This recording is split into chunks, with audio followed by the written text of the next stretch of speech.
Hi, folks. I'm going to do a really stupid pod. Obviously, I'm going to be really silly, really happy, really hyper after a performance like that, a result like that. Lots of incident to discuss as well. Some fantastic goals from Rangers. It's a really surprising result, and it's not in any way surprising result. You know the score. If you've been kind enough to watch my podcast at any time, you know I just kind of silly. It gets a bit silly, and I enjoy being really silly at times, just laying it all out there, a bit over emotional about the football. But I wouldn't want anybody to think that tonight's pod is is getting put out there without me being cognizant of the fact that a Rangers supporter lost their life during this European trip. Absolutely terrible news. The club released a short statement today. This is Thursday. I'm talking to you just after the game. It's late on Thursday night. But I think it was Wednesday night this incident happened. I think it was a road accident, and a Rangers supporter has passed away as a result of that. And it's just terrible news. And I would just pass on my condolences to the family and friends of that Rangers supporter. It's just that the whole Rangers family are thinking about those people right now. Just doing what any of the rest of us would love to do, following Rangers away from home, following Rangers in Europe, following Rangers anywhere. It just shouldn't end like that at all. Absolutely tragic news, and that is affecting the entire Rangers support at this time. I saw both teams were wearing black armbands tonight, so I trust that was in memory of that poor supporter. Absolutely terrible news there, and to do that thing now where you try and segue from something genuinely horrendous to talking about the football, something more light-hearted. It always looks unbelievably callous when they do it in the news. So it might make that a bit easier for myself in a selfish sort of way. I can talk about when Rangers were going through far worse times, 2011, 2012, the financial meltdown, etc. And we all started circling the wagons. I know a lot of you have always felt really bitter about everybody else in Scottish football, but I tried always to fight that. But when it came to 2012, I thought there would be a kind of residual thing with other fans, saying, well, when it all comes down to it, we're all football fans. We all live the same kind of life. We're all just born into supporting our particular team. So I wouldn't wish anybody, losing their club. I wouldn't wish that to happen to any fellow football supporter. No, that's not what it was like at all. It was just everybody, people who didn't even watch the football come to me and telling me that they were really happy that Rangers were going to die and they would never come back, and couldn't have happened to a nicer club, etc. Okay, genocidal attitude towards us. Maybe that's because of those genocidal songs we used to sing, but I don't think we really meant it. Well, I didn't anyway. Anyway, the whole point is I lost a bit of that respect, that residual respect I had for Scottish football. I had for Scottish football in general. I could always kind of step away from the Rangers results, as long as it was a good result. I loved Scottish football when Rangers were winning. It was much easier to love when Rangers were winning, but I did, and I've still got it there residually, that pride in the Scottish game. Because if you travel outside Scotland, people don't care who you support. They just see you as Scottish, and when they start slagging Scottish football, it does get a wee bit okay. The new Jimmy. But I was really proud of the fact that Alec Ferguson, the Rangers man, Jock Stein, was a Rangers supporter and that kind of stuff. He won the European Cup Winners' Cup with Aberdeen in '83, and I didn't realise until decades later that the only two times that 11 players started a match for Aberdeen was when they won the Cup Winners' Cup, obviously in Gothenburg against Real Madrid, and then when they played Rangers in the Scottish Cup final, but 10 days later, only the second Scottish Cup final I went to, Aberdeen beat us 1-0 after extra time, and it was absolutely horrendous. And Alec Ferguson famously went about OTT and criticising his players after that performance, but they won the Scottish Cup, and it kind of broke my heart for the second year in a row. My first Scottish Cup final was of the previous season when we'd lost to Aberdeen, the final that they won to get them into the Cup Winners' Cup. But later on I felt a bit of pride. I saw the Gothenburg 11. I saw the only other game they played together, so I was almost kind of there when it's the last team to beat Real Madrid in a European final. So yeah, I've always felt a bit of pride of that. And same with Jock Stein, obviously Celtic winning the European Cup is an absolute nightmare for Rangers.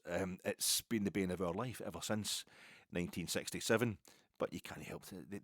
They won it with 11 guys from Scotland. Same as we won the Cup Winners' Cup with 11 Scottish guys. Celtic won the European Cup first British club to win the European Cup. You put Jackie Stewart, Andy Murray, really the only kind of rivals for greatest. There's a few athletics as well, but there's a few other rivals for Celtic winning the European Cup being the greatest ever achievement in Scottish sport. But in football, no, that's it. It's the number one achievement in Scottish sport until the Scotland national team get off their backside and do something at a major tournament, and until Rangers go and win the Champions League, until we win the big one. And it's something of the minute we string together a couple of league titles, the focus immediately turns to, right, let's get ourselves doing the business in Europe. It's impossible just now. The demographics, the way the money's divided up, where the power lies in Europe at this moment in time. But that does change. That always changes at various eras. You will get a chance at it, probably, so we should always be ready to go for that. That is number one ambition in my life as a Rangers supporter. Not the number one need. I think most of them have been sated, but aye, it's a fantastic achievement by Celtic. And part of it wasn't just because it was Bobby Lennox was the foreigner, because he came from Salkits. He came from like 35, 40 miles away from Parkhead.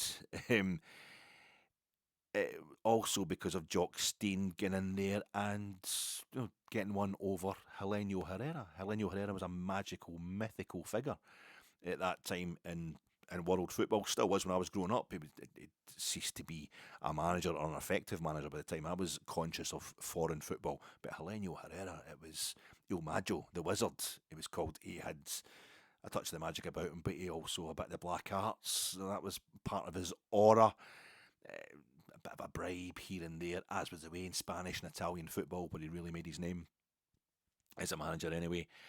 But also he was at Madrid. He won La Liga and brought it to Madrid. It was Atletico Madrid he was in charge of, I think, in the 50s. Won a couple of Liga titles there. Won the Fairs Cup, the forerunner of this tournament, with Barcelona. And then he won 2 European Cups with Inter in 64 and 65. And Milan were the first Italian side to become champions of Europe, so they got there first. But they're crosstown rivals, or same stadium rivals. They're derby rivals. They're local derby rivals. We're like, nah, well, we'll win it. They won it the following season, then they retained it, and this was under Helenio Herrera. Il Maggio. So one of the great anecdotes, the part of the kind of folklore around Celtic winning the European Cup was Jock Stein managed to get the best bench, the best technical area in the Estadio Nacional. Apparently one of the technical areas was better than the other in the Estadio Nacional in Lisbon. So he nicked in there and made sure he got that, starting the psychological warfare early. He got one over Il Maggio, the wizard, Helenio Herrera, and that's how Celtic eventually won that game. Celtic were the only team ever to get to the final of the European Cup or Champions League without playing a side who have ever reached a European final before or since. None, and Vojvodina and Novi Sad, they'd never reached a European final before or since any of those clubs. And of course, Luis Suarez, the pivot, the key, the playmaker, the guy who made it all happen for Inter. He wasn't playing. But I'm not bitter. I'm not being small-minded. I don't like that. I'm not at all. Just a wee joke there, folks. Jock Stein outfoxed him, outwitted him. But Jock Stein had been manager. He was manager of Dunfermline when they won the Scottish Cup, beating Celtic in the final back in 61, like 6 years earlier. He took them to quarterfinals of the Cup Winners' Cup the following season. I think the Fairs Cup games against, he took Valencia to a playoff as Dunfermline manager, and then also beat Everton in the Fairs Cup as well. Everton, and he went down to Goodison Park and employed, as far as we know, the first time a sweeper was ever used in British football, or by a British club. Just so happened it was against another British club down to Goodison Park, and I think Stein had a stand-up fight with the guy he asked to be a sweeper. You want me to do what? Don't mark him. Just what? You're doing it. And they won, and they put Everton out the First Cup. So he went to Hibs and arranged a friendly with Real Madrid and beat Real Madrid 2-0, the great Real Madrid team of the 50s and 60s. Easter Road. He was Scotland manager before this one, before 67. It was 65. He was qualified for the 66 World Cup. Was it 65? We beat Italy 1-0 at Hampden. I think he was kind of caretaker Scotland manager at that point in time. John Gregg scoring the only goal of the game late on against the masters of Catenaccio. And Inter had this reputation of being really violent and really defensive under Herrera when they needed to be very, very practical, run themselves into the ground. They famously or infamously in 65, when they retained the European Cup, the final was in the San Siro, and they're playing Benfica, and Benfica was at Coluna. Big Kaluna, he got injured anyway. basically, but there's no substitutes yet. Substitutes hadn't been permitted yet, and he had to play the whole game. This guy was totally injured, so they're basically down to 10 men. But Inter were winning 1-0. A goal that came because it was raining, and the ball slipped under the goalkeeper, the Benfica goalkeeper, and they sat back and defended their 1-goal lead at home in front of 80,000 Inter fans for the rest of the night. They just locked it down. They bolted it down, the old Catenaccio. So it's a bit of the dark arts, a bit of negativity around about Il Maggio, but one of the names that rings out through football history, and basically he was the Jose Mourinho of his day, the special one. Jose Mourinho is the special one. Won La Liga with Real Madrid. Worked at Barcelona when they won the Cup Winners' Cup under Bobby Robson. Won the European Cup, now called the Champions League, with Inter. First manager to win it with Inter since Helenio Herrera. Won it at the Bernabeu as well. And also won it with Porto, so he's got 2 European Cups, the same as Herrera, but he won it with 2 different. That's a rarer feat, winning it with 2 different clubs, and of course Mourinho getting involved in all sorts of stuff. Try out vibe managers and get referees killed and stuff like that. So he's known for doing a bit. The anti-football's a bit wrong, basically, as a term to be thrown at him, because anti-football was an Argentinian Spanish phrase that applied to the Estudiantes de La Plata side of the 60s, who kept winning the Copa Libertadores and being horrific in their behaviour in the Intercontinental Cup final, the Intercontinental Cup, where they ended up getting arrested by the Argentine government, get jailed, a lot of them, because of their antics and that. So a different thing altogether. But Mourinho was a bit defensive and famously went to the new camp with Barcelona, and went to the new camp against Barcelona, second leg, Champions League semi-final 2010, and they went a man down because of dark arts by Barcelona, and they just defended like hell, defended like crazy, fought like hell, and really pissed off Barcelona. And I was him parking the bus, and it was glorious. It was glorious to watch. But again, like Herrera, Il Maggio, Jose Mourinho, the special one, isn't just one of the best managers in his time. He's one of the best managers of all time. He's just one of the best. He will be remembered forever. And Barry Ferguson hasn't ever managed a match in European competition until tonight. He is no Jockstein, he's just no Jockstein whatsoever. He's no Alex Ferguson, he's like the very opposite end of the scale of all them when it comes to management, and he has just totally outfoxed, outthought, out-tacticked, and beat, hands down, Jose Mourinho. What a European debut as a manager for Barry Ferguson. That is a little incident. We could still, the chances are we're horrendous at home. This Rangers team will suddenly become horrendous at home. Lost our last 3 home matches against Championship and middling Premiership sides. So Jose Mourinho, one of the greatest managers of all time, he will have something up his sleeve for Ibrox next Thursday, and Rangers could have something up their sleeve for us, or down the back of their shorts, whatever it is they do, where they just lose it at Ibrox these days. So there's absolutely no guarantee we're even going to go through here. But in many ways, it's, thanks very much, Barry. Thanks for nothing, because one thing I was wanting, in the approach to this game, I thought, well, the kind of base ambition is don't get pumped, don't get humped, don't make an arse of yourself. Just go out respectably. You've made the last 16 of Europe, Rangers. That's quite an achievement for a Scottish club these days. Last 16 of Europe was, again, we make the knockout stages post the group stage. No one else in Scotland has done that.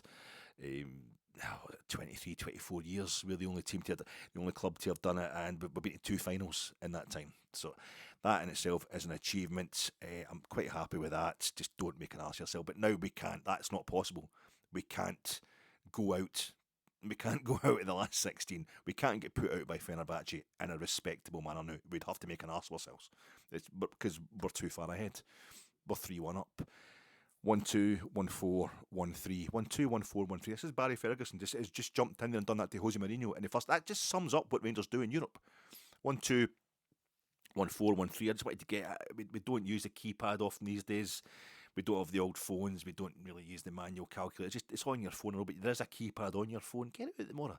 Just get the phone. Spend all day tomorrow key into that, or get the calculator out, even if you're scared you're going to accidentally phone somebody. Just key it 1 2 1 4 1 3. Do you know what that is? Do you know it's no a kind of rival for binary code or anything like that. That's the goals that Rangers have scored in the European away games this season. 1 in Poland against Dynamo Kiev, 2 in Malmo against Malmo, 1 away to Olympiacos in Piraeus, 4 away to Nice in the Côte d'Azur, south of France, 1 at Old Trafford. Have we had a 3? Let's have 3 in Istanbul. The first time Rangers have ever won in Istanbul. Only third time we've played there. Second time we've won in Turkey. The previous time we won in Turkey was the very first match we played after winning the European Cup Winners' Cup. Now, we took a season out because Uefa are a bit touchy about how we'd celebrated winning the Cup Winners' Cup, and the only reason we're actually playing the Cup Winners' Cup again was not as holders, but because we'd won the Scottish Cup in the season in between, and we went in there and we played Ankara Gücü in the official capital of Turkey, but the capital of Byzantium, Istanbul, the emotional capital of Turkey. We've played there twice before against Galatasaray. We played Galatasaray twice, met them twice in Europe, but the other time was during COVID, when it was just a one-off match at Ibrox, which we also won. But we never won in Istanbul before, one of the great centres of culture, never mind football. Got a ferocious reputation. We've got there tonight. We've beaten Fenerbahce by 3-1. The coolest thing you've ever seen. What's the coolest thing you've ever seen? Coolest thing. I'm always talking about the coolest thing I've ever seen, and it's always. I was just at that age. You've heard me prattling on before if you've watched any of these pods about the time in 1983. I was 13, just coming on 14. Family holiday. My mum, my dad, my wee sister, my gran, my auntie, and my uncle were in Scarborough. Family holiday into Scarborough. And it was the mod revival, the mod revival. And I didn't know what this was. I didn't even know what a mod was. Turned out my dad had been one in the 60s, the original. He was a proto mod. And explaining what's going to happen. 10,000 mods are going to arrive in Scarborough tomorrow. What's 10,000 mods? I thought it was some sort of flea, some sort of tick or something like that. It was a starling type thing, a mod. But and the next day it was Vespas, Lambrettas, the Parkas, the Burton suits. You think that's funny? No, I thought it was the coolest thing I'd ever seen in my life. I was totally blown away. But I knew a lot about the music they were all into and whatever. And I don't know how I missed it, the mod thing, but it was just like, oh my God, this is me. This is what I've got to be. This is the coolest thing I've ever seen in my life. When I was even younger than that, though, I must have been about 10 or something, and it was the old Arranview Amusements down at the South Beach in Ardrossan.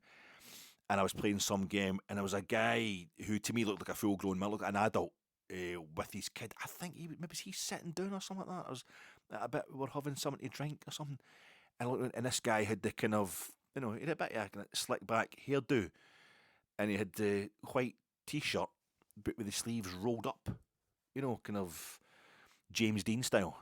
I didn't know anything about James Dean or anything like that, and he had a tattoo, just a single tattoo at the top of his arm. It was rolled up, and it just said, was it rockers or rockabilly? This is the opposite of the mods, obviously. And it was like the Stray Cats. Remember the Stray Cats, the group? And it's like a cat, the face of a cat, a kind of anthropomorphic. It's got the coos lick. Fun enough, it's got the big teddy boy haircut, slicked back. I think it's got a fag coming out of its mouth and all that. And I just thought, that's the coolest thing I have ever seen in my life. He's a rocker. That's rockabilly. I just thought that was the coolest thing I've ever seen in my life. But as I got older, I kind of like segued through that, kind of running through that was away goals. Away goals in Europe. Because I grew up in the era when away goals counted double in the event of the tie being drawn over the two legs.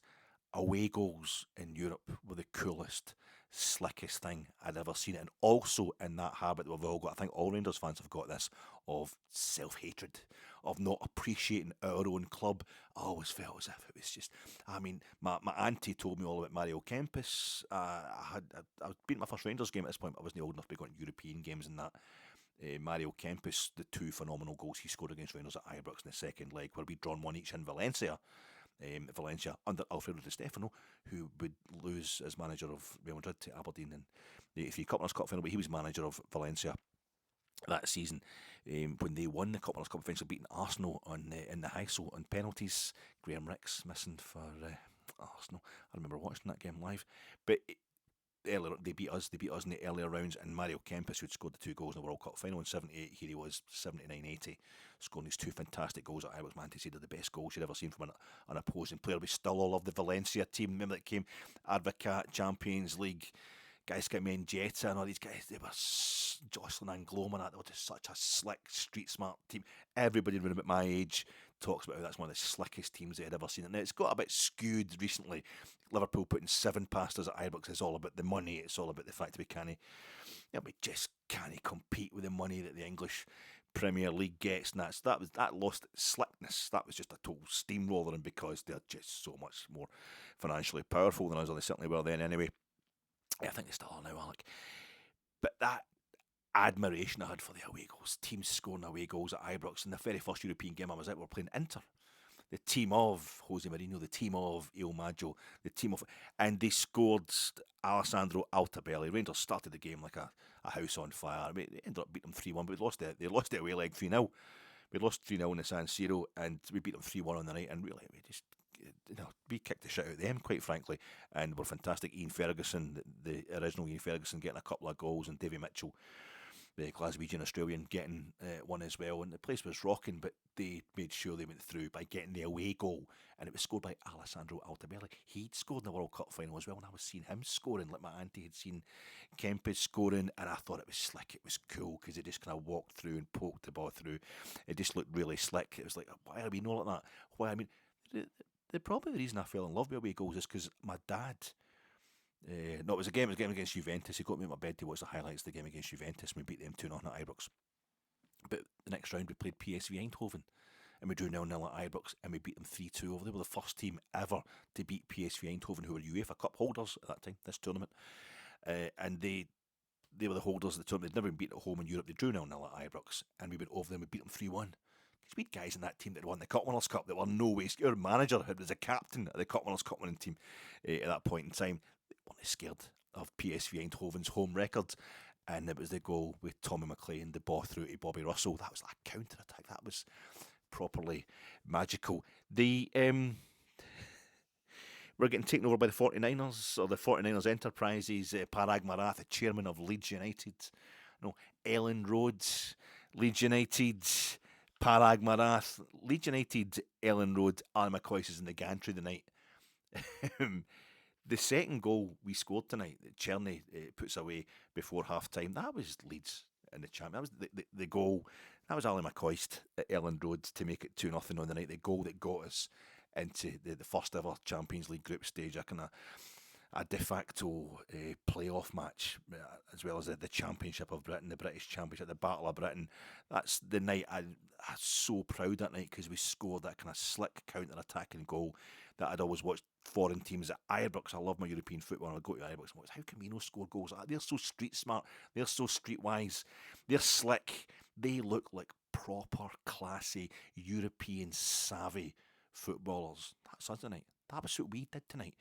We were the coolest thing I have ever fucking seen tonight. The way we had Fenerbahçe in any Turkish stadium, any kind of Asia Minor, Balkans, that kind of area, it gets a bit tasty atmosphere-wise. We went to Olympiacos.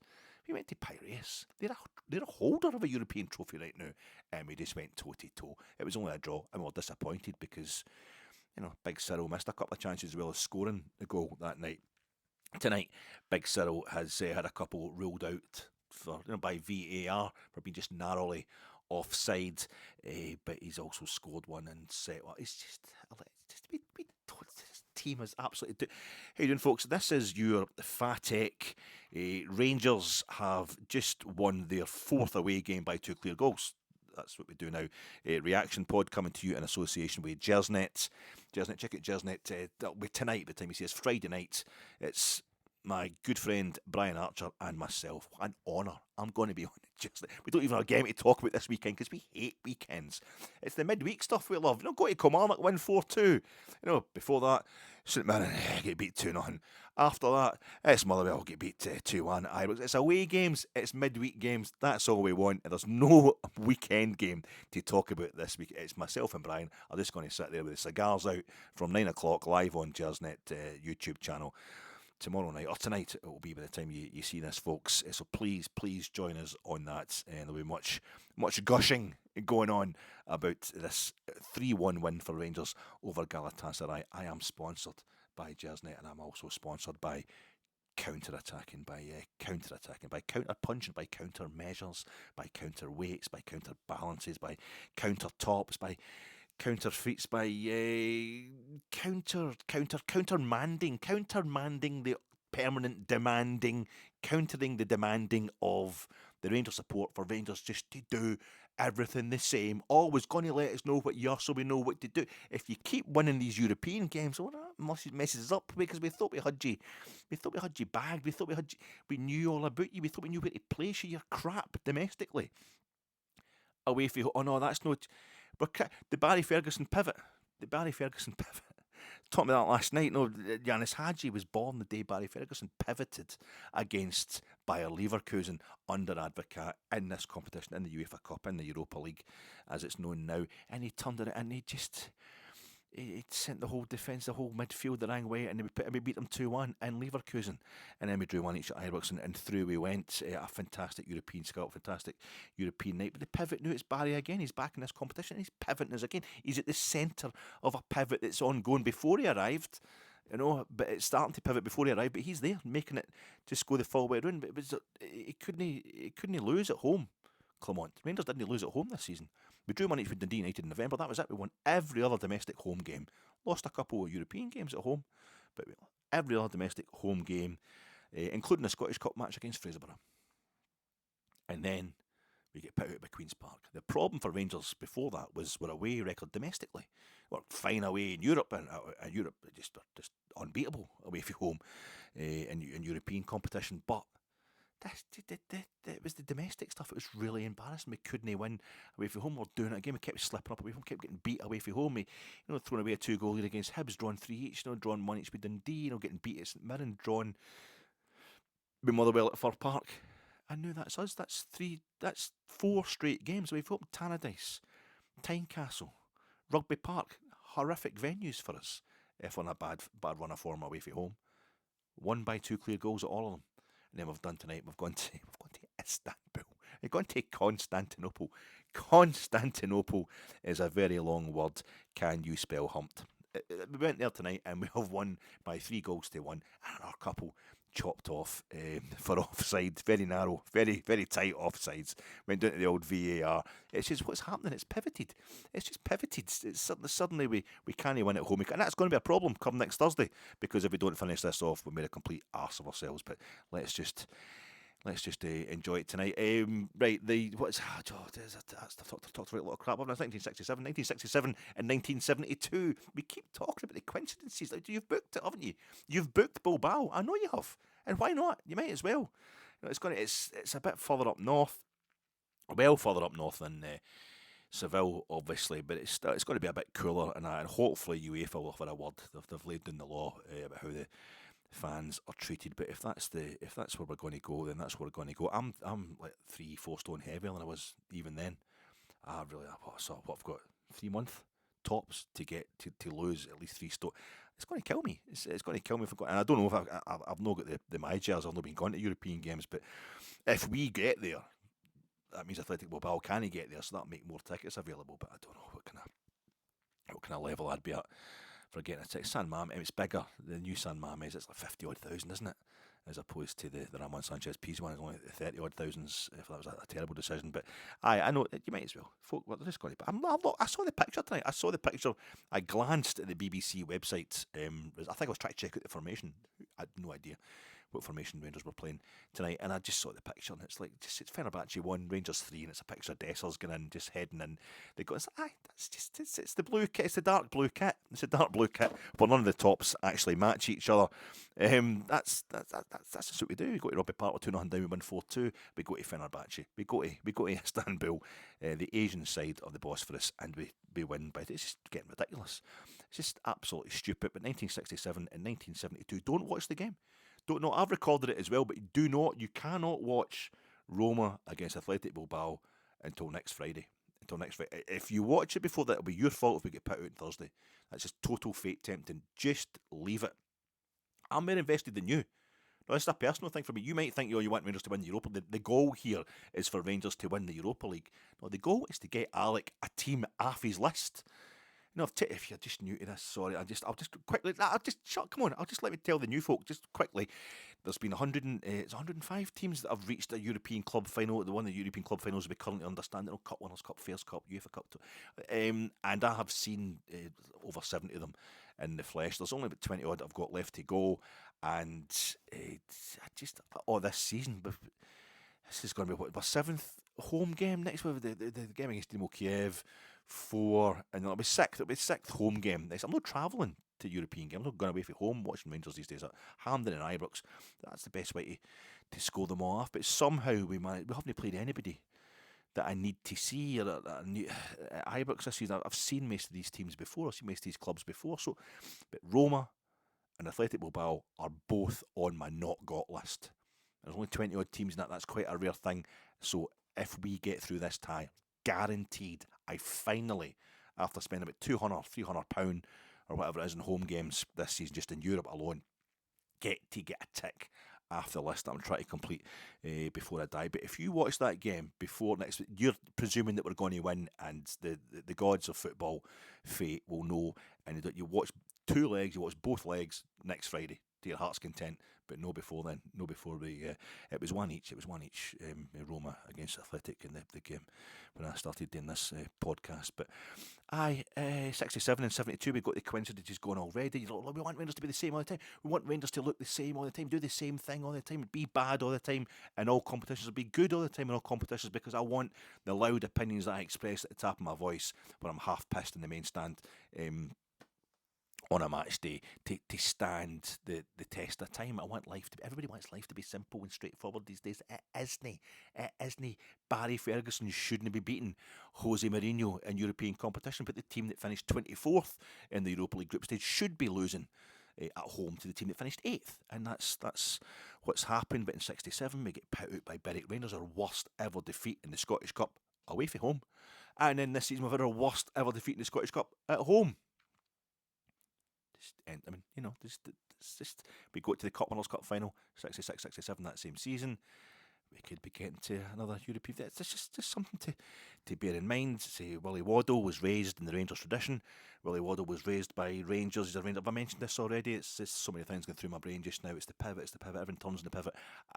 Willie Waddle, in his era, it was much more common for players to come up through Rangers, get raised by Rangers and then become great Rangers players and Scotland players. But Barry Ferguson, it was a bit rarer in his day, much rarer now. But Willie Waddle and Barry Ferguson, both famous for being crabbit, for being sore-faced. We saw Barry being really sore-faced at Kilmarnock last week, even after we'd won. That's his thing. He moans. Everybody knows him. He's a total moaner. It nearly got. I ended up falling out him because he's moaning getting rid of Le Guin back in 2006, 2007.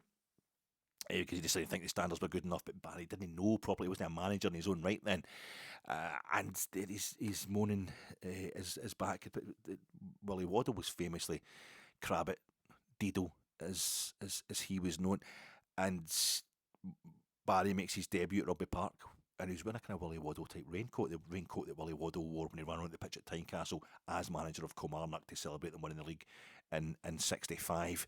And they both played in Scotland teams that won at Wembley, and Waddle did it twice, 49-51, Willie Waddle in the Scotland team that beat England at Wembley, and Barry ultimately failed the European Championship playoff game. But Barry was at the heart with Dodds as well, Billy Dodds and Neil McCann. A fantastic performance by Scotland that night down at Wembley, beating them 1-0. Too little, too late though. But as they both, the links are there. The links are there. 1972, Willie Waddle didn't win the league as Rangers manager. Barry Ferguson isn't going to win the league as Rangers manager because he's not going to be Rangers manager next season unless he wins the Europa League. Willie Waddle, it was a terrible season domestically. Oh, we can't get rid of this manager, get rid of that manager. I don't care about Europe. Well, you seem to all care about Barcelona because enough time has passed for you to forget the disaster we had that season. We've lost 3 straight home games. At Ibrox, our last 3 home games at Ibrox, well, back in 1971-72, we started off by losing 3 times at Ibrox to Celtic before mid-September. We lost 3 times, twice. Parkhead, I've repeated this so many times. I'm sorry, I'm totally. But Parkhead was getting done up And so Celtic wanted to play. It was at the old League Cup sectional ties. They started this season. You played home and away. We had Celtic in the same group as us, so you play them home and away. Every team home and away in the group, and so Celtic moved their home game to Ibrox, and we also played their away game in that League Cup section at Ibrox, and then we played them in the league at Ibrox, and I think that was mid-September, and they beat us in all 3 games. So that was was it done. We finished 16 points behind Celtic that season. We are currently 16 points behind Celtic. I mean, we were third, and it was 2 points for a win. Back in '72, it was even worse. But it's the 3 in a row thing, the 3 bad losses at Ibrox, and been 16 points off the top, and we won our only European trophy in 1971. 72, and John Gregg was leading us, and he's the second time he'd led Rangers in a European final, and he lost the first one in 67, and he won the second one in 72. James Tavernier. I'm just saying this would be his second Euro. It's not going to happen. There's far too good teams. Fenerbahce aren't a great side. Turkish football isn't great right now. They are the only Turkish side left in Europe, just as we are the only Scottish side left in Europe. I don't think it's by any manner of means over for Fenerbahce, but I better get some actual facts in here, a kind of match reporty type thing. By the way, folks, my name's Alec Anderson. It's gilt-edged, glamorous and sleek by design. It's jealous by nature, false and unkind. It's hard and restrained, and it's totally cool. It touches and it teases as you stumble in the debris.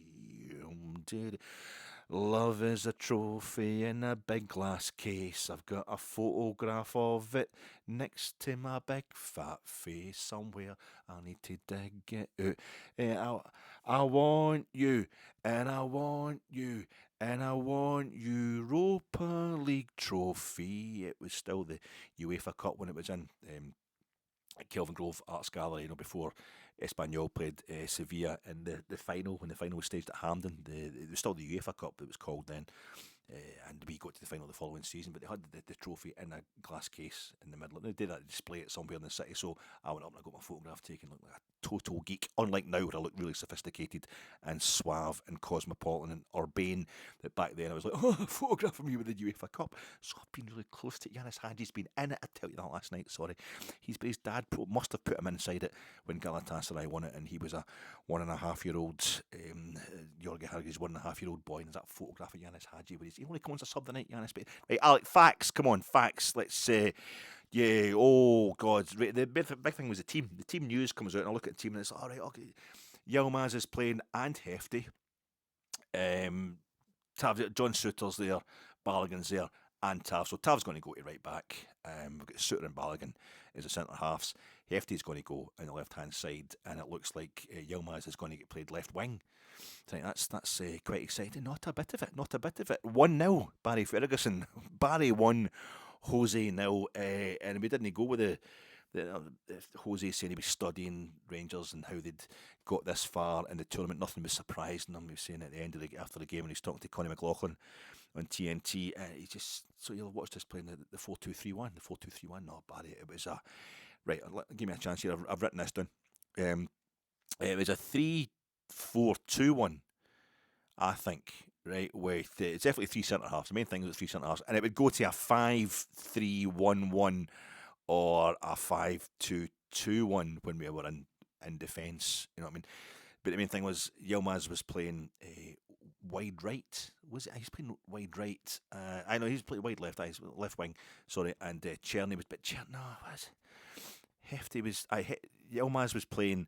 I knew I would get mixed up here, and this is what mixed up Fenerbahce as well. It's because we were so dazzling, because our movement was sensational. It was hard to actually trace what we were doing. Yilmaz was playing right back again, but it was an advanced. It was basically an outside. It was a right wing back, whatever you want to say. They pushing up, basically, and coming back when we were in defence or defending corners, whatever like that, or when it was centre, when it was kick off again, because we kept scoring goals. So they kept up to respot the ball. But it was quite a daring tactical move. Tav was at centre half, but it was in a 3.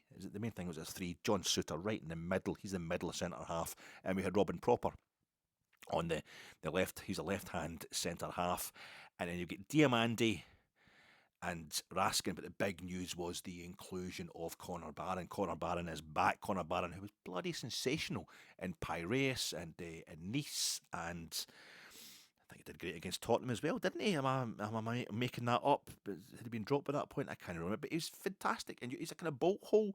He's our Brahim Hendani of this era, and he goes and makes things. And I thought that was the three of them are going to sit. I thought it was going to be 4-3-3. Basically, when I saw Connor Barham was going to be, I thought it was going to be 4-3-3, but no, not a bit of it at all. Connor Barham goes in there, but I think people are saying that like Diamandi push up, and him and Cerny would sit behind Dessers. Igaman benched. Igaman on the bench. He hasn't been scoring lately, but he hasn't really been asked to. He's been asked to play at 10 and wide on the left. So I felt as if that might be a bit unfair on him. Is Igaman suddenly the Chris Boyd? No, surely that's Dessers. Surely Dessers the Chris Boyd, scores goals domestically and what have you. But then it's no, Dessers is no Chris Boyd. Dessers does it in Europe even better than he does it domestically. It's Giovanni Van Bronckhorst is in the studio. Gio's in the TNT studio. He's reliving Dortmund in 2022 and showing them. And I suddenly realised that the parallels, the visual, the aesthetic parallels with the Westfalen between the Westfalen is Ibrox, Willie Waddle based Ibrox on the Westfalen as it was for the 1974 World Cup when it held about 45,000. It's doubled in size since then, but it's getting more parallels, it's more similarities visually with Fenerbahçe to the Sukru Sarakoglu Stadium, where it was the UEFA Cup final the year after Barry captained us the UEFA Cup final. It went to the Sukru Sarakoglu. That was the last UEFA Cup final before it changed to the Europa. And that Villarreal team that came to Ibrox and that Riquelme and Forlan and the goal they scored that night, the combo, there's a penalty in that, but the goal they scored that night, that's sensational. We drew 2 each with them. We went 22 and then we went over there. I was at the game over in El Madrigal as well.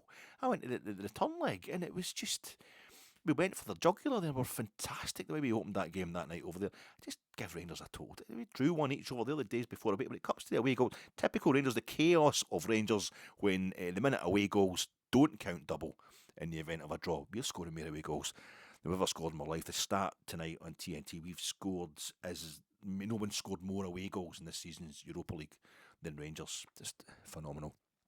But I was thinking, the Sukru Sarakoglu looks like, and it's yellow as well. The colour's yellow, and this is where it started. This is where it started to take off. This is where it started to believe, was when we beat Dortmund in 2022. Okay, bit tacky. Gio made us play that tacky kind of last 32 playoff round thing, the first knockout round after the group stage. We don't like doing that. That's 2 seasons in a row we've managed to miss that out. We're better than that now, Gio. But he got us all the way to the final, and it started. We made our first real statement of intent that we could actually go all the way in this tournament in 2021-2022 was when we did Borussia Dortmund by 2 goals on their own patch in the first knockout match after the group stage. We've done the team in yellow. We've done them on their own patch in the first match after the group stage. Tonight, the parallels definitely are there. The guy, I've got a note down here saying because Fenerbahçe Stadium has staged the UEFA Cup final just the same as the Westfalen has staged the UEFA Cup final. When it was a one-off, and it was 2001 that the Westfalen staged the UEFA Cup final, the famous game against Alaves. Basque team, the finals in the Basque Athletic Bilbao Stadium this season, and it was Steven Gerrard. He scored in that final as well, 5-4. Liverpool beating Alaves. Gary McAllister, Stevie G, and Gary McAllister scored. Gary McAllister scores the winner. Golden goal kind of thing. I think it's a deflection or something. Maybe it goes into their own goal sometimes, and they become the Rangers management, the 55, and then Stevie G works the European miracle at Ibrox that gets us into group stages, 4 qualifying rounds, gets us back into group stages, and he's winning group stages in his last 32, last 60. So the parallels definitely. The UEFA Cup final also staged when home and away job, when it still played on a home and away basis. Dortmund losing the final 93 to Juventus, so technically they staged the final then as well. It's we just. The game started, the atmosphere, it's scary, terrifying atmosphere. Been to Piraeus, what have you, not a problem. And Jose Mourinho, just welcome. He's been such a gentleman, Jose. I worry what's going to happen to him I worry what he's up to. He's such a gentleman in his pre-match stuff as well. Had a bit of a go at Clement, but Clement was trying to have a go at him before he was sacked as Rangers manager when the draw was made. I think Clement was saying, trying to play mind games with the special one, say, I don't like the fact it's a bit defensive, hoping Fenerbahce would attack us, because this is what Philippe Clement knows. We are a defensive, we like to play on the counter-attack. You just need to look at that and see the Rangers had 36% possession. With 36% possession. Don't do that. Don't do that against Rangers. David Gray is the bravest manager. It's no wonder Hibs have gone from rock bottom to third in the table. And David Gray, absolutely phenomenal what he's done this season. But the moment maybe it turned for him, obviously I don't watch a lot of Hibs, only watch them when they're playing Rangers, it was when they were playing us at Easter Road. We just beaten Celtic 3-0 at Ibrox. We're on a high, we're 2-0 up early doors Easter Road, and he's saying his players, give them the ball. The best way, give them the ball. We're never going to get in our Rangers if we keep trying to attack them. And to do that, that's why we always do well against Hibs and Hearts at Tynecastle, because they're too big not to. Their fans won't let us not attack. Their fans won't let them not attack us. Because their clubs, as clubs, they're too big, but they're not good enough. They're not big enough. They don't have the money to attack, so we'll pick them off the best of times. But this Rangers team just now, they thrive on playing in the counter-attack, so that should tell you what was going to happen tonight. But Jose out there, and he's given Barry a really warm welcome. He's been really nice about him as well pre-match, and it was nice to see. I was waiting for him to say something. I tried to hold on to him just a bit too long and try to get under his skin, but he wasn't having it. He wasn't having it at all. Jose just seemed really nice, and it just took 3 minutes for Jack Butland played it straight out. Jack Butland just kicks it straight out the park. Just kicks it and goes right out on our left hand side. And a minute later, 6 minutes, 3 minutes later, the Fenerbahce goalkeeper did exactly the same thing, and that was it. That was 1-0 to Rangers. What a goal! We just, and again, it just proves what I'm talking about. We had the possession for about a minute, playing it lovely football. They make all the noise in the world that you want. Fenerbahce fans, it does not bother us. We're just glad it's no folk going, get it fucking forward. We're in blue. We're a team in blue. That rune thing, there's the ball. That's as long as we can't hear anything like that. Our players are happy. They're relaxed. They're ready to go. And we're just passing the ball really slick. I'm trying to work out what are we doing formation-wise here. Who's playing where? And I think Fenerbahce were doing the same thing. They couldn't cope.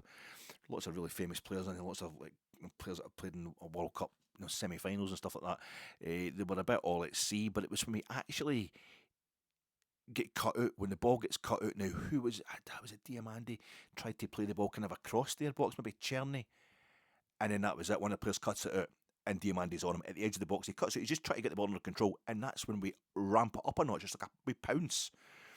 Other teams, maybe Champions League level teams, will have possession of the ball and they'll be moving up into your box, towards your box, and when they get towards your box, bang, they'll up it a notch, but they'll still have the ball, and they'll try to move faster, and they'll try to catch you, and they'll fly little passes into your box and round about you.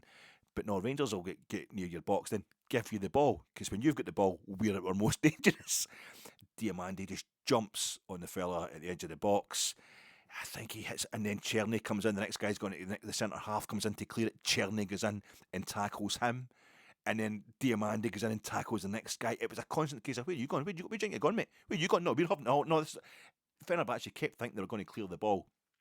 It doesn't happen, and the goalkeeper's the last one to come out. I'm going to pick this up, and Dessler's like, where do you go? No, I'm taking this. And Cyril gets the ball, and he takes it past the goalie, and you know what he's going to do. You know he's going to slip. He's going to cut it back. But it's too, and he's a big fella, Cyril, so him trying to go put the ball against his own momentum, he's going to fall over. I know he's a striker and what have you, but it's far too tight an angle, and he's taking the ball towards the byline. The keeper's on the deck, and he cuts it back, and I was, good effort. The fella's cleared it off the line, and then I saw the ref doing that thing, tapping his watch, and he's pointing towards the centre circle. That usually indicates a goal, and then he's got the watch, and I'm like, that's a goal. That's gone over. That has gone over the line. Normally you get a wee inkling. You're thinking that looked like it could have been over. I thought, no, that's a clearance. He's cleared it off the line. It was nearly over the line, but it's a clearance. Rory Hamilton. Rory Stewart's really good for a Tory. The rest is politics, but Rory Hamilton invoked the ball here. He invoked the ball here to try and to point out just exactly how close it was. That ball was to not being a goal. there was no daylight. There was no daylight between the outermost circumference of the ball. That pie had to be employed at some point, but you couldn't see any green when it shows you the little diagram, the little image, the little graphic that shows you the ball was over the line. That's why it's a goal. It was as close as possible to not being over the line as it's possible to be while still being over the line. And as Ali pointed out in co-coms beautifully, if he'd put it anywhere else, he went for the near post. He cut it. If he tried to go for the kind of open expanse of goal, well, that's where the incoming centre half he was trying to make sure it didn't go over the line. He was kind of behind his goalkeeper. If he'd put it any further back, Cyril, that guy would have cleared it. His body would just have got in the way. It was just a little corner, the little triangle of space that was available. Just enough of a triangle, as much of a like when you used to get the football, you'd get the captain's ball or whatever, it'd be in a cardboard box with half the ball poking out, this kind of thing in the card. It was a kind of that's what it was like. The little section that he puts the ball into, it's just going over the line. Absolutely bloody phenomenal. We're 1-0 up.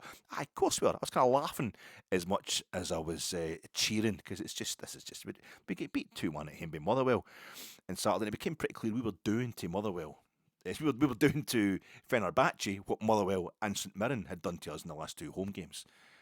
Motherwell changed it about a bit at the weekend, but they're coming up on, and they're getting into that space between where we're sitting two as it is when we play these games. And it's a high block. They're getting around us in midfield. They're missing out the striker and the attacking three, and they're getting when they're sitting two and between them and our centre halves, and just freaking us out. And they were panicking.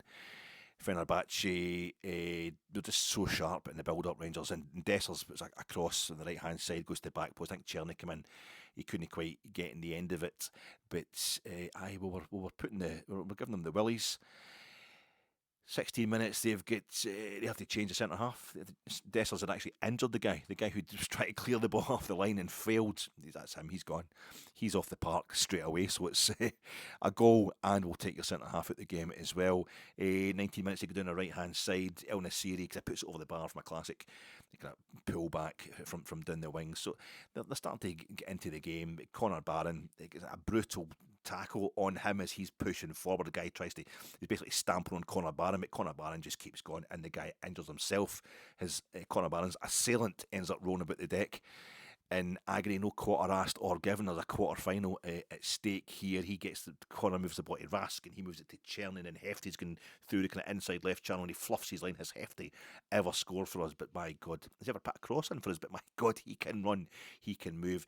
Jack Butland, great save from Dzeko. Now Jack Butland has got John Souttar in front of him. He's going to have a good game. That's what it's all about. If John Souttar's not there, Jack Butland's going to be a nightmare.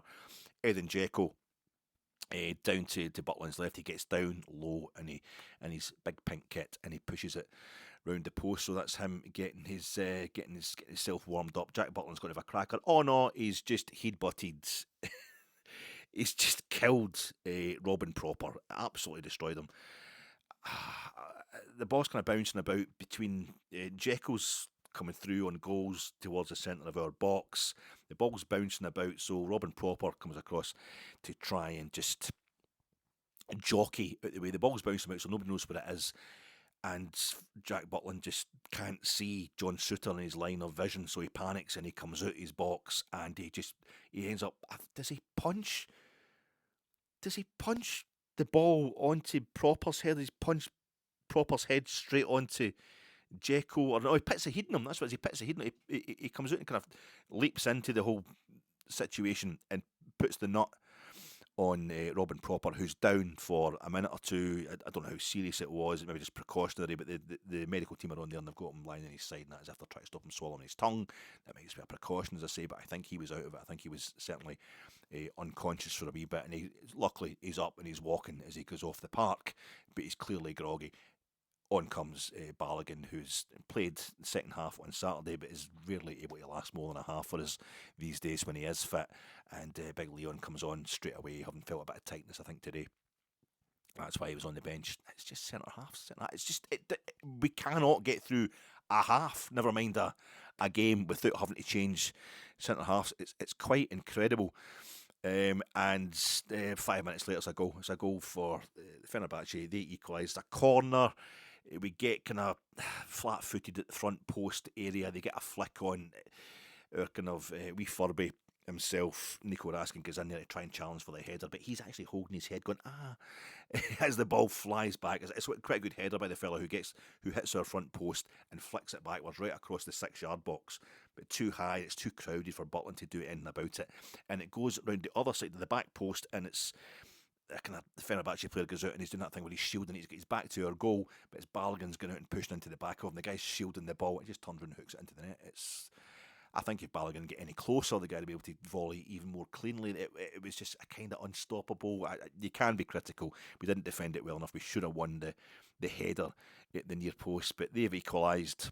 I feel as if we needed more time to be in the lead to bed in. We've only been ahead for kind of 23 minutes or whatever of actual game time, and the ground starts making some serious noise, and we can't really get out our own half in the next kind of 5 or 6 minutes. Balogun, the ball comes off him for a corner at the back post. It kind of rolls off his leg unsteadily, goes out for a corner. You're thinking, God, he's almost putting that in his own net there. I think we're starting to find it all a bit tough. I hope we're not going to collapse now and go into our domestic home ways in this game. But we cut out a kind of a forward pass around about the 40th minute, and we get a corner from our own half, really. We end up winning a corner from a pass we cut out in our own half. So the plan seems to be working again, and in the 43rd minute, my God, does it ever fucking work? So excuse my language, sorry, you're damn right, it's fucking working. Sorry, excuse my language. The goal of all my childhood dreams coming true. Never mind the mod revival, never mind the boy with the rockabilly tattoo, never mind, I don't know, whatever the coolest thing. I mean, you can tell by the way I use my walk, my woman's man. Nothing. It's just this goal is just, I say, it might even outdo, I don't know if it does, it doesn't outdo Super Ali at the triangularity of that counter-attack from a Leeds corner, was it? Certainly a Leeds attack for our second goal at Ellen Road in 92-93, but what a goal. Again, we need to let them have the ball. Again, it starts from a bad ball from Balogun. Jack Butland rolls the ball out to Balogun, who's doing that kind of, he's the left-sided centre-half in a 3, so he looks for a wee while like he's a full-back in his positioning, and he tries to play a ball up into their half, play it up the line, and it gets knocked straight back into just kind of maybe 10, 15 yards inside our half. Edin Dzeko, vastly experienced player, great player, he gets a hold of the ball, and Raskin is on him like a shot, no clattering into him, but just getting in there and winning the ball straight away. Balogun's right behind Raskin, anticipating it just in case anything goes wrong, to mop up the pieces.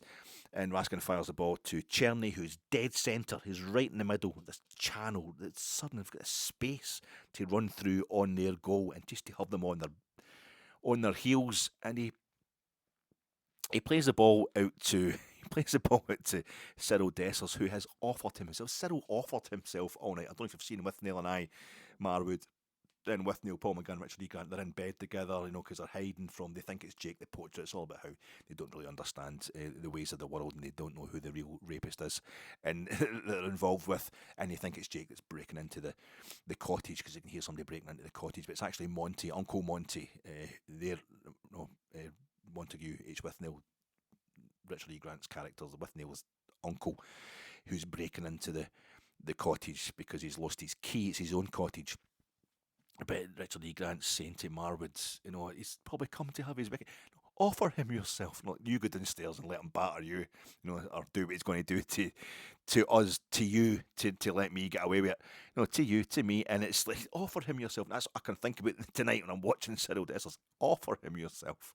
And he did. He offered Cerny himself. He just went out to the wing, did our big centre forward who can he hold the line. He's only a goal scorer. And Cerny plays a beautiful ball out to a fairly straightforward but slightly angled ball, I think, out to Dessers on that right wing, and pivot. Never mind the Barry pivot. No, the Barry. Sometimes you come across the Barry pivot. It's on YouTube. Maybe Stephen Miller with the Rangers Archives or something like that. You'll just have seen it for a year, maybe, or a few months, and you'll come across it on YouTube, and you'll get that thing. You'll forget what happened. You'll lose your perspective. You'll think Barry is a defensive midfielder who's heading towards the opposition goal, realises he doesn't have the legs, so he's want to check back and send the ball back to his own goalkeeper. And you actually, no, he's actually going towards his own goalkeeper, and he's turned round and he's sent the entire Bayer Leverkusen defence and midfield towards our goal while he piles through. And it's Johan Johansson, I think Giovanni Van Bronckhorst got the goals that night. We beat them 2-1. It's that, and the same thing happened tonight. It's like you're watching on the television, and Cerny's going straight through, and you're watching it going from, right to left. You're watching going to the left, and then when the ball goes out to Cerny, you just kind of you pivot right round behind him, and you're seeing it from behind him, and you're seeing this forest of Fenerbahçe players that are on, and Cerny's just continuing a run into the box. But the Fenerbahçe kit is particularly bright as well, the yellow and the blue. It just has a lot of them. They're all big guys as well, and there's a big kind of fluorescent pink goalie's top. How are you going to... And it's that thing that Ian Durrant did. The first time I realised this, Ian Durrant shown that there was always a path, there was always a way. He did it in Marseille in the Velodrome in 1993 with that volley. I'm thinking, how's he going to get the ball through? And then it just S's, as the old journalist says, it S's, an arcing shot. It arcs into the net, and you suddenly realise there was a big, open, massive path there all the time, if only you have the genius vision of this triangular ball, first timed at an angle by Cyril Dessers right across the Fenerbahçe box, and then it goes, and you think it's going to go to Cerny. And there still seems to be a lot of Fenerbahçe players about, and you know he's going to hit it back. It's basically a bookend, and it's a mirror image of how Dessers finished the first goal. Cerny's doing the same with the second goal. He's knocking it back against the ball, back against its own momentum, at the exact same angle, straight into past the goal. There's no kind of goalkeeper all at sea here. It's just a beautiful one-touch move. He puts it back, and it's a triangle. It's trigonometry. It's geometry. It's hypotenuse. It's sine. It's cosine, it's tangents. I don't think we get pi involved in that one, did you? I don't really know. I wasn't very good at trigonometry, but it's definitely that. It's like the all-seeing eye on top of a fucking pyramid. This goal was unbelievable in the way it was a mirror image. It completed the triangle. If Dessers' shot, if the ball that the goal from had been allowed to keep running, it would have gone across. It would have cut across the shot that Cerny hit, and they would have been it would have met at the peak of the triangle. What a goal! Just what a one-touch, beautiful counter-attacking football, and I was quite delighted to see Rangers score a goal for all time. One of the Rangers goals that I don't have long left, I wouldn't imagine, and I'm probably going to lose my marbles if I haven't lost them already. But it was phenomenal. 6 minutes of injury time. Where did they get the 6 minutes? Well, it was one for each. We'd both lost a centre half, hadn't we? Each team had lost a centre half, and I thought, that's too much time. I don't want it, because they equalise. If they equalise before half time, it's a mad game. It's just back and forth. It could go either way. I don't want that. I want us to complete the equation. I want us to map out the equation. I want us to prove it. I want us to prove that we are tactically superior via the scoreline. Dio kind of plays in Raskin in the inside left area. Raskin goes through and he fluffs it again the way the Hefty had done earlier. That inside left thing, fluffs it near post. But we've got them rattled. We break on them again, the 48th minute, down the left. We keep nicking it off them. Dio gets snuffed out, but no, Christ, we're counter-attacking experts. We are the counterest of counter-attackers. Bertie Vogts, he's talking about Borussia Mönchengladbach. They played 20 Onskede in the UEFA Cup final, this tournament 1975. When it was still home and away basis, and they drew 0-0 at the Bokelberg, or maybe they played them at the Rheinstadion. I can't remember. Sometimes in those days the Bokelberg wasn't big. Oh, they've moved to a new stadium now. Of course, Borussia Mönchengladbach. The Bokelberg is now a kind of eco housing estate, but they would move their bigger games to Dusseldorf's Rheinstadion, a massive stadium, which has been seriously updated since then. But the home leg, anyway, they drew 0-0. They drew 0-0 with 21 Skade, and it was like, that's fine. The Dutch are thinking we're going to romp this, and as a football Voteball video, Bertie Vogts talks about how at that time, what they didn't realise when we went to Onskede, they didn't realise at that time we were the best counter-attacking side in Europe, and I need to gegen Manns. What's the phrase he uses? The best Konternde Mannschaft in Europa, or something like that. It's the German. It's before he became Scotland manager, and I have never been a German speaker, but it's one of those phrases you think you're watching the subtitles and the way he means that's counter attacking. It sounds very like the English, so even an idiot like me can understand it. I'm going to look that up again. He said, "We're the best counter attacking." He said 5-1, 5-1. They beat them in Onskade and Uefa got a hat trick, and there was nobody else scored a hat trick in the European final until for Atalanta last season against a German side by Leverkusen, who are also in the North Rhine-Westphalia region of the fella missed the penalty for Atalanta. So that was fantastic. We're counter attacking on them, but brilliant. That's all I could think about tonight. Was we are the best counter attacking side in Europe. We won't be, but I felt as if we were. Yilmaz, 49 minutes, plays them in. Just outside his own box, it gets blocked, and we break on them.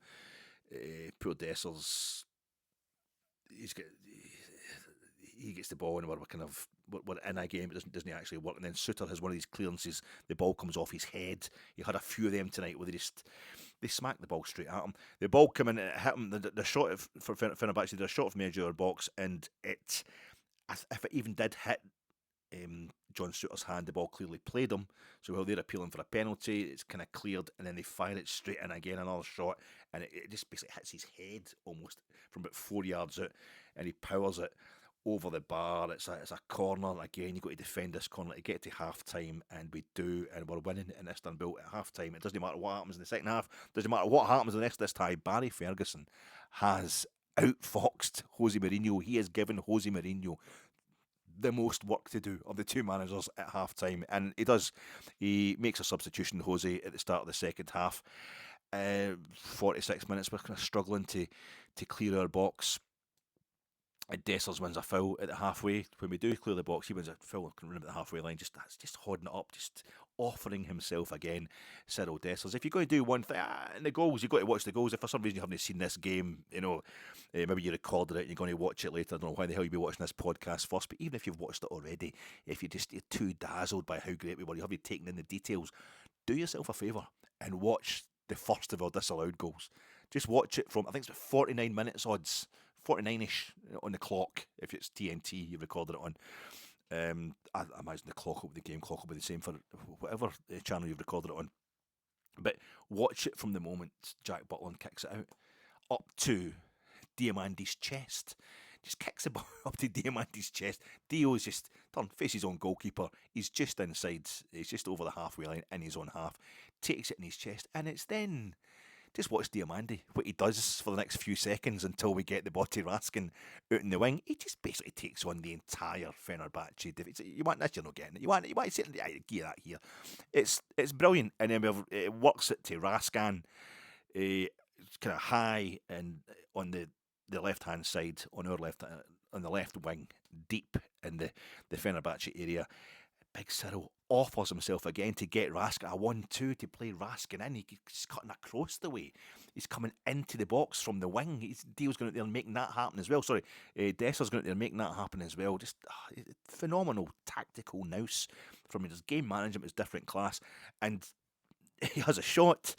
Raskin has a shot off the edge of the box. The keeper can't hold it. And in goes Dessers to put it in. I never even thought about the offside. I never even thought about it as he slots it into the cut. I was just going nuts because that's the way it was going. That's the way we're performing. That's what we've been doing in Europe all season, is on the road. We lost at Old Trafford. That's in Britain. I don't think that's the only time that Philippe Clement has lost an away match as Rangers manager. But if it's the players are going to cost these managers their jobs, well, let the players have their heads in Europe, because they seem to be doing the absolute bizzle when it comes to that. We won in Seville last year, first ever win against Spanish opposition in Spanish soil. We beat Malmo, the champions. We've never beaten a Swedish team in an individual match, home or away. We'd never beaten a Swedish side in Europe. That's unbelievable. Did that this season in Malmo against the reigning Swedish champions, who are also champions-elect. We've got our first ever win in Istanbul, one of the great football centres of the world. We've got our first win there tonight. Not our first win in Turkey, but we beat the special one, beat Jose Mourinho. So we get. I didn't even thought about the offside. I never even thought about it. This is the way things are going, we're absolutely cruising, and then there was the long check, and I'm thinking this happened to us, and there's two long checks in the game against Motherwell on Saturday for, was Motherwell's goal offsides. Had to wait for ages. Motherwell get the goal, and then there's a big long check for Cyril Dessers' second goal, as we thought on Saturday against Motherwell. Massive long check, we don't get the goal, and there's another long check. I'm thinking, well, every time there's a long check VR, it goes against Rangers because there's a massive Catholic conspiracy, especially during Ramadan in an Islamic country. There's a massive Catholic conspiracy against Rangers, especially in Asia, the Asian side of the Bosphorus. So there's no way we're getting this, and we didn't, which just totally proves what is ridiculously close. Rory Hamilton had to invoke the ball here when describing how close it was for the goal that we got allowed by goal line technology. So we can't really quibble. Rules are pedantic by nature.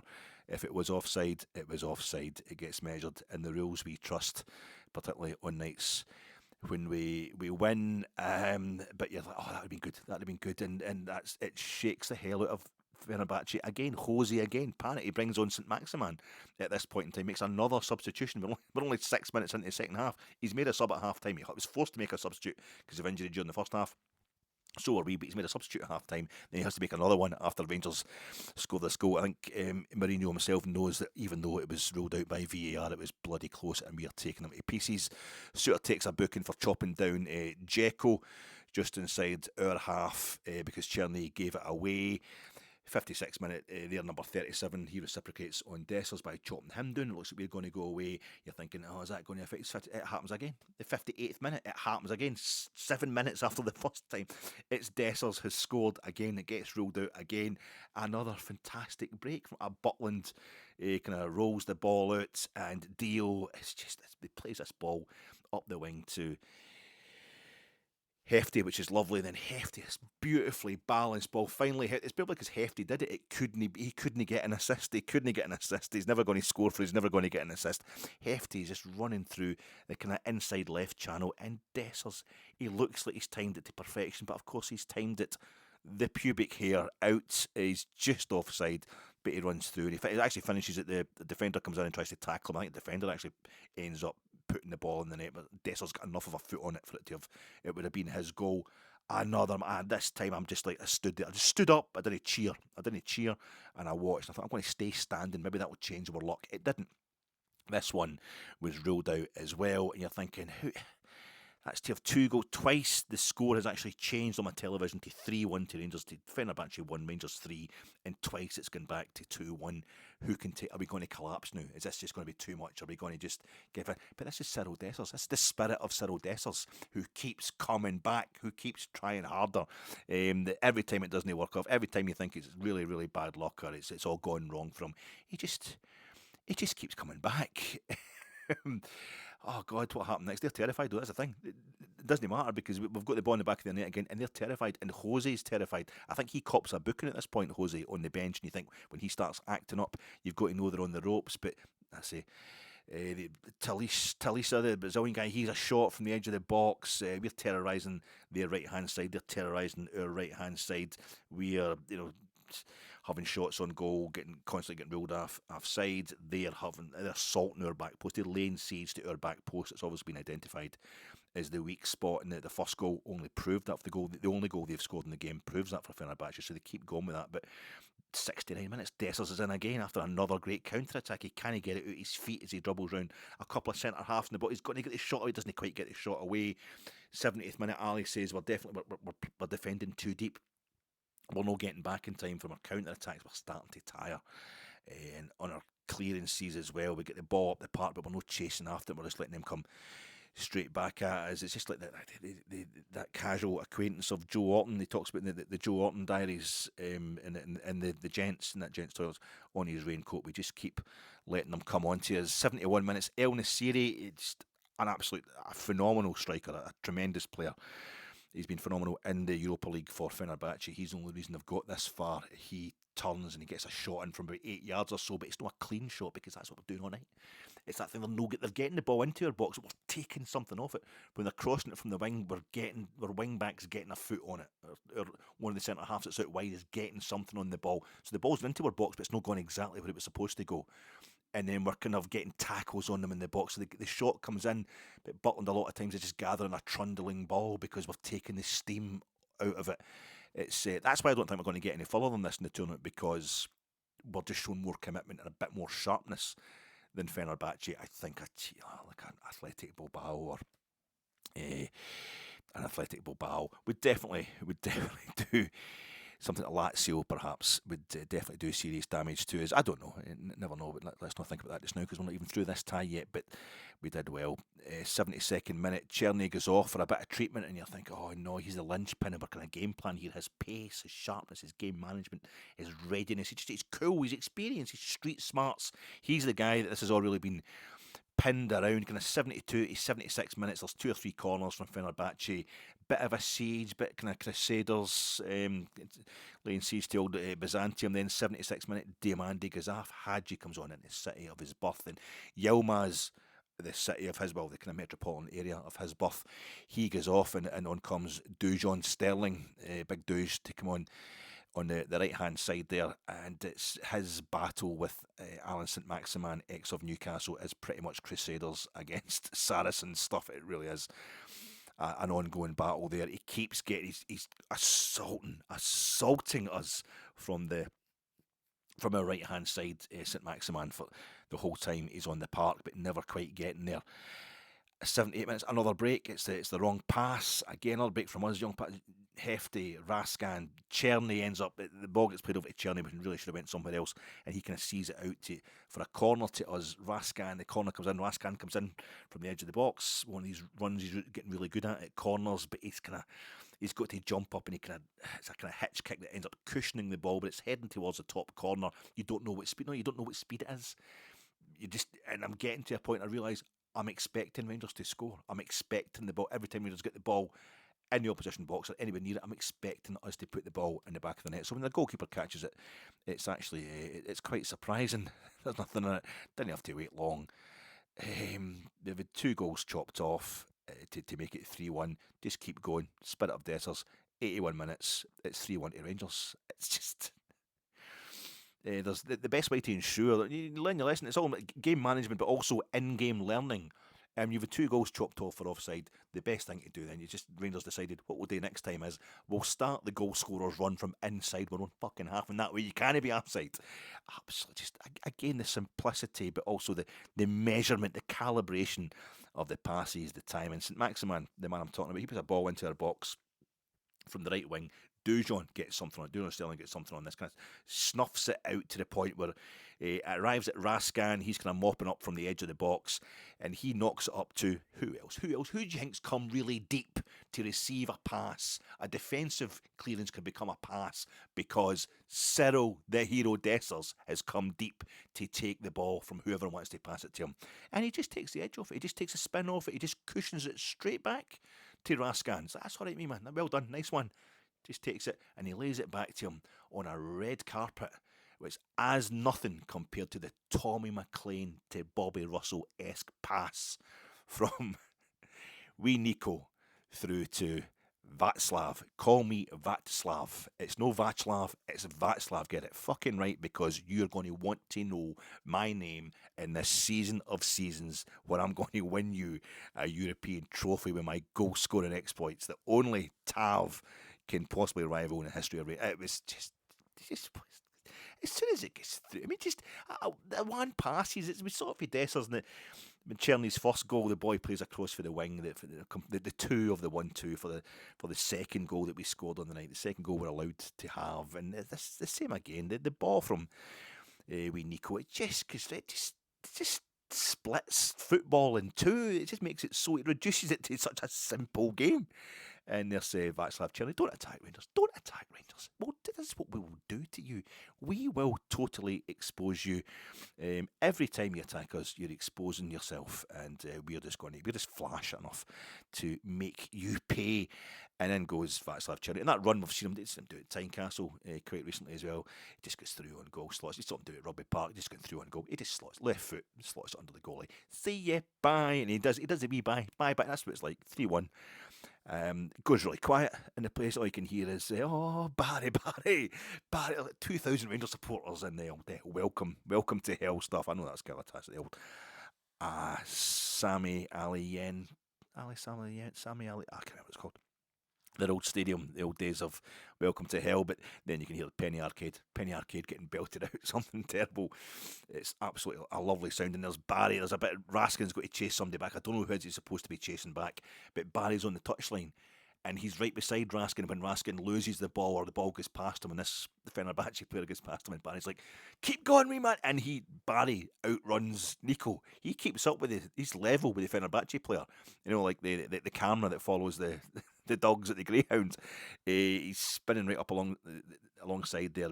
Nico's done. He's starting to get really leggy. 86 minutes. Dessers is in after a centre half mistake, but he fluffs it to make it 4-1. And the worry at this time, the only thing at this point is another goal. Another goal for us kills the tie. That's it. It's over. We're through. We can relax. But another goal for Fenerbahce keeps the tie properly alive. Keeps it on a knife edge. Going into next week, I would take the 3-1, 88th minute. Dessers goes off. Egeman comes on after, so he's got a couple of months. Like he's playing against the last season's top scorer in the tournament, the guy who scored against us for Olympiacos and Piraeus. He can come on and mix with Amrabat and El Nassiri, fellow Moroccan heroes, full internationals. He can come on and have a wee chat with them. But Egeman comes on for Dessers and Cerny goes off as well in the 80th minute, and Lawrence comes on, and I find myself shouting, "Go on, Gels, finish it. Finish it."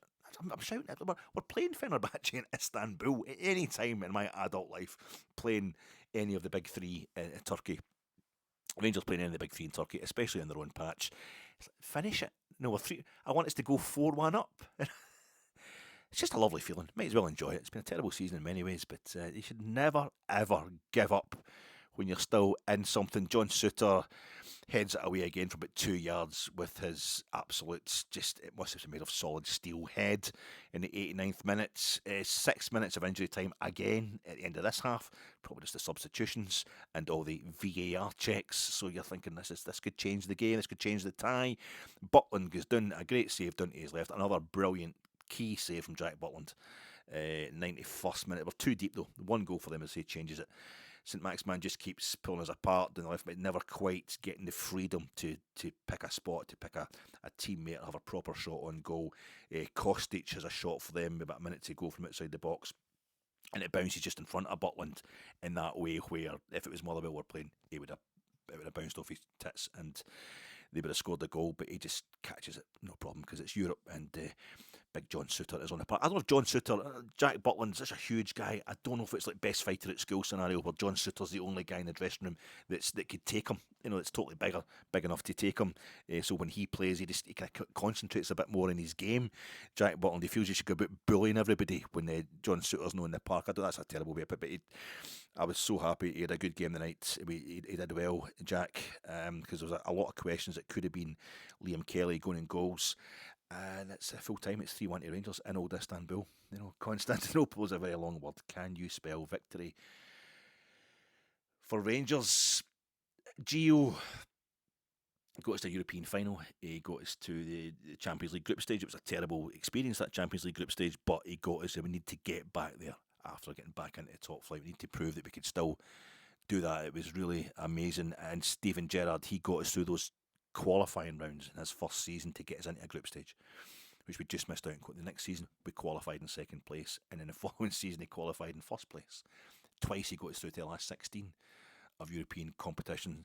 We've been in the final, we've been in the big tournament, is the biggest tournament as well, the big money tournament. We've been in a European final, and we've been in the last 16 a couple of times. I think, as I say, there's no way now to lose this tie respectably. It will be a massive criticism of this, which is unfair. It's unfair. It's still very possible, but just it's better than a trophy. It is better than a trophy for a Scottish team to get to. I think before the group stage changed to this Swiss system, before it was just the group stages of 4 teams, I think winning a group was better. A Scottish team qualifying from a group stage, I'd say, was the equivalent of winning the League Cup. To win a group, I think, is better than winning the Scottish Cup in real terms, in terms of real kudos throughout the game, throughout Europe. for a Scottish club, especially, I think when it gets to, and I would say this, wouldn't I? I would say that, but this is. I'm more actually talking to Rangers fans here who just want to trash everybody and everything at the club if it's not going perfectly. I think for us to finish in the top eight of the new format is almost equivalent to winning the Scottish Premiership. It's an achievement we should cherish. Letting ourselves be reduced to this thing of, oh, but how many trebles has Callum McGregor won? No, no, well, how many knockout games has he played? After the group stage in Europe, it's the equivalent, I'd say, achievement to get into a quarter final. I think a quarter final would just nail it because Celtic were playing the bigger tournament. They're playing the Champions League, playing the Champions League group stage, and they did well. They really did do well to get out of that. But I think for us to properly nail it this time, again, to go one better than them, we need to get to the quarter final just to show that this is a trophy in its own right. And yeah, that's. Like we had this whole thing. We were on the other side of this when we won the league in 2020, 2021, 55 season. St Johnstone won 2 trophies. It's like they've won 2 trophies, you've only won 1. I said, no, that's okay. That's fine. In that case, I've got, if you want to give me a tenner, I've got a 50 pence and a 10 pence here. That's 2 bits of money you can have, and I'll just take that 1 tenner that you've got. It's that kind of false equivalence stuff. But I think, in terms of a Scottish team getting to a European quarter final, it'd be absolutely colossal. It equates, I would say, with winning the league. It doesn't stop Celtic being the league champions. I know I sound desperate in that sense, but we need to give our own team some respect for what we've done in Europe. And I would love to, because the minute there's a takeover, the minute we get real money, that's it. We're crap in Europe. We know that's what happens. We're just crap in Europe. We'll not do anything. And I've spent too many years of my life watching Rangers being crap in Europe. It's only when Dick Advocaat was on the wane as Rangers manager that he got us past Christmas. That we beat PSG in penalties just as he handed it over to Alec McLeish. And here we've got Barry Ferguson again. It's the Willie Waddle thing. He just came in. Willie Waddle just, I'll win them a European trophy, and then I'll move upstairs and I'll try and set them up for the future. I'll get Jock Wallace can get promoted to win the trebles and the league titles and that we need, but I'm going to deal with rebuilding Ibrox. And Barry Ferguson again has a really precise job that he needs to do. It doesn't involve winning the league. And the minute we get the big money in, it won't happen. Jose Mourinho, after the match, he was really good. Conor McLaughlin talking to him at TNT Sport, and he was a total gentleman. He was saying it could have been more. Rangers could have. We're lucky the 2 VAR goals were chopped off. And that he's been really. Maybe it's part of setting us up. But he's saying they deserve the result. They deserve the win. And for me, it's not over. Since for me that the tie is not over. Damn right it isn't he, Jose. Isn't for me either, because we keep losing at Ibrox. But it was. It's just lovely. It's just so lovely. I'm sitting here thinking, Jose's he doesn't speak Turkish, and he's apparently living in a hotel over there. Doesn't have a family with him. Maybe he has lost the appetite for it. Maybe he's not really feeling it in Fenerbahce. A lot of hassle over there as well. A lot of it, no doubt, caused by himself. But he has to win that title, or else he's sacked. Maybe he's concentrating on the league title. He was talking in one of his interviews, I think it was on TNT, saying how Turkish teams don't do well in Europe. Galatasaray have won. They're the only Turkish team to reach a European final, and the only Turkish team to win it. Jorge Hagi. So I can't think for a second that he wouldn't become a hero if he won. If he became the second manager of a Turkish team to win a European trophy. So I don't know how serious he is, and the way he's coming across as if he's almost putting this in the back burner. I hope he does, because I just want to see us get through. I really do.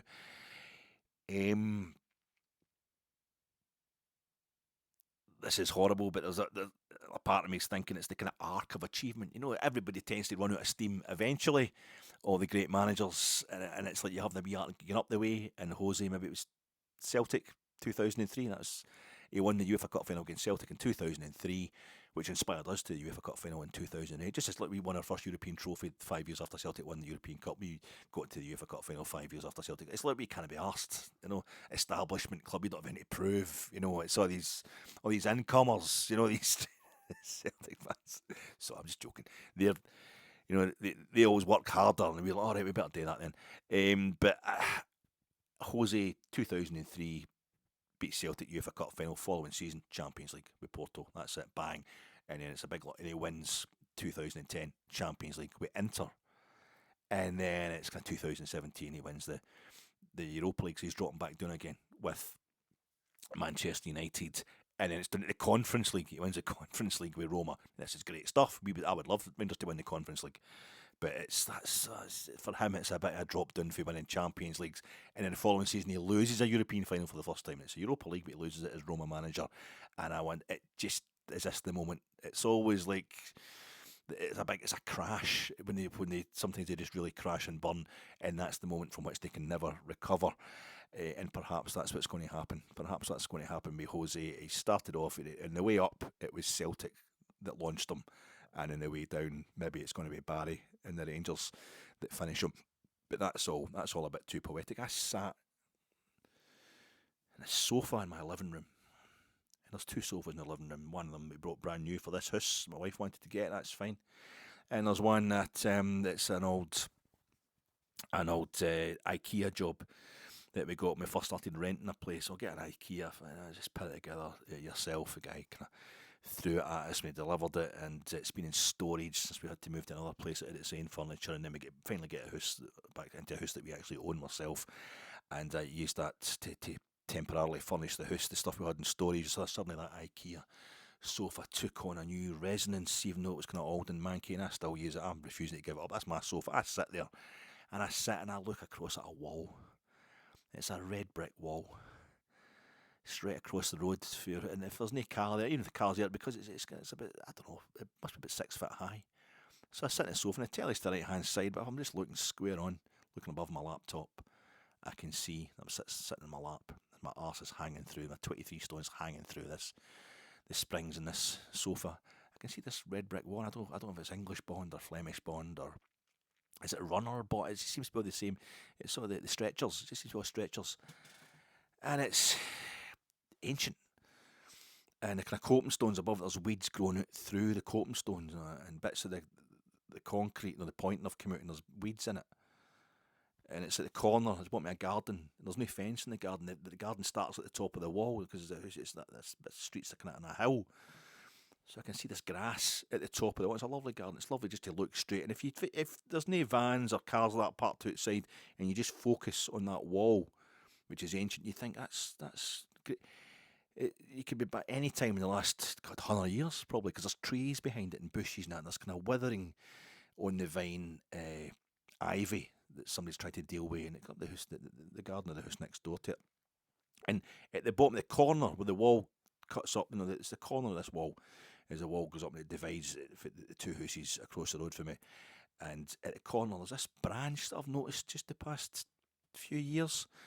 I sometimes look at it, and I don't know if it's a bush or a tree. It's neither big enough or wee enough, but it's kind of, the branch is coming out. It's right coming out the corner of the wall, the red brick wall. And it goes up to, I don't know if you're a tree person, a plant person, you'll know about this, but there's no leaves on it. There's never seems to be any leaves on it. And it kind of comes up. There's a wee kind of stretchy trunk bit. It's not that much thicker than the rest of it, but it's definitely a trunk bit. Then it gets to the bit where there's all the branches start shooting off it. And a kind of spindly branches. They're really long, those spiny branches. And there's 6 of them. And you only know that 5 of them kind of bend over at the top because they bend over like fingers. And it's like the trunk is like a forearm, and then the bit where all the branches come off, the kind of knobbly bits, it's like a kind of palm. And you see these 5 fingers coming out, but there's another one. There's one that goes off slightly in the other direction, and it's thin as well. But because it's going the other, it looks like a thumb. So it looks like this hand. It looks like this kind of skeletal hand that's come up through the ground from hundreds of years behind this wall. It's going to just grab a hold of me. The fact it's got an extra finger just proves it's deformed and it's depraved and it's formed into a kind of claw. Sometimes I look at it and I think it's just going to grab. It's saying to me, "Come over here, Alec. Come over here and let me get you by the throat and drag you down to Hades. The sticks. I drag you down to hell. I drag you to hell." And I think that's when it's the domestic stuff. That's the last 3 games. I feel as if that's what it's really saying. And then tonight, I can't see it because it's dark, and I've shut the. But I think tomorrow when I'm sitting, and that's just before it gets dark, I'll look over and I'll suddenly realise that's it. It's not a finger. It's not an extra finger. It's the UEFA Cup trophy, and it's the hand that's holding it. That's holding it high, and it's a Rangers hand, and it's saying, "Alec, we can do this. We can do this." If I don't see you in Jersnet tomorrow night, folk, at 9 o'clock on the Jersnet YouTube channel, you have a lovely Rangers free weekend, and I'll talk to you next week. Love you.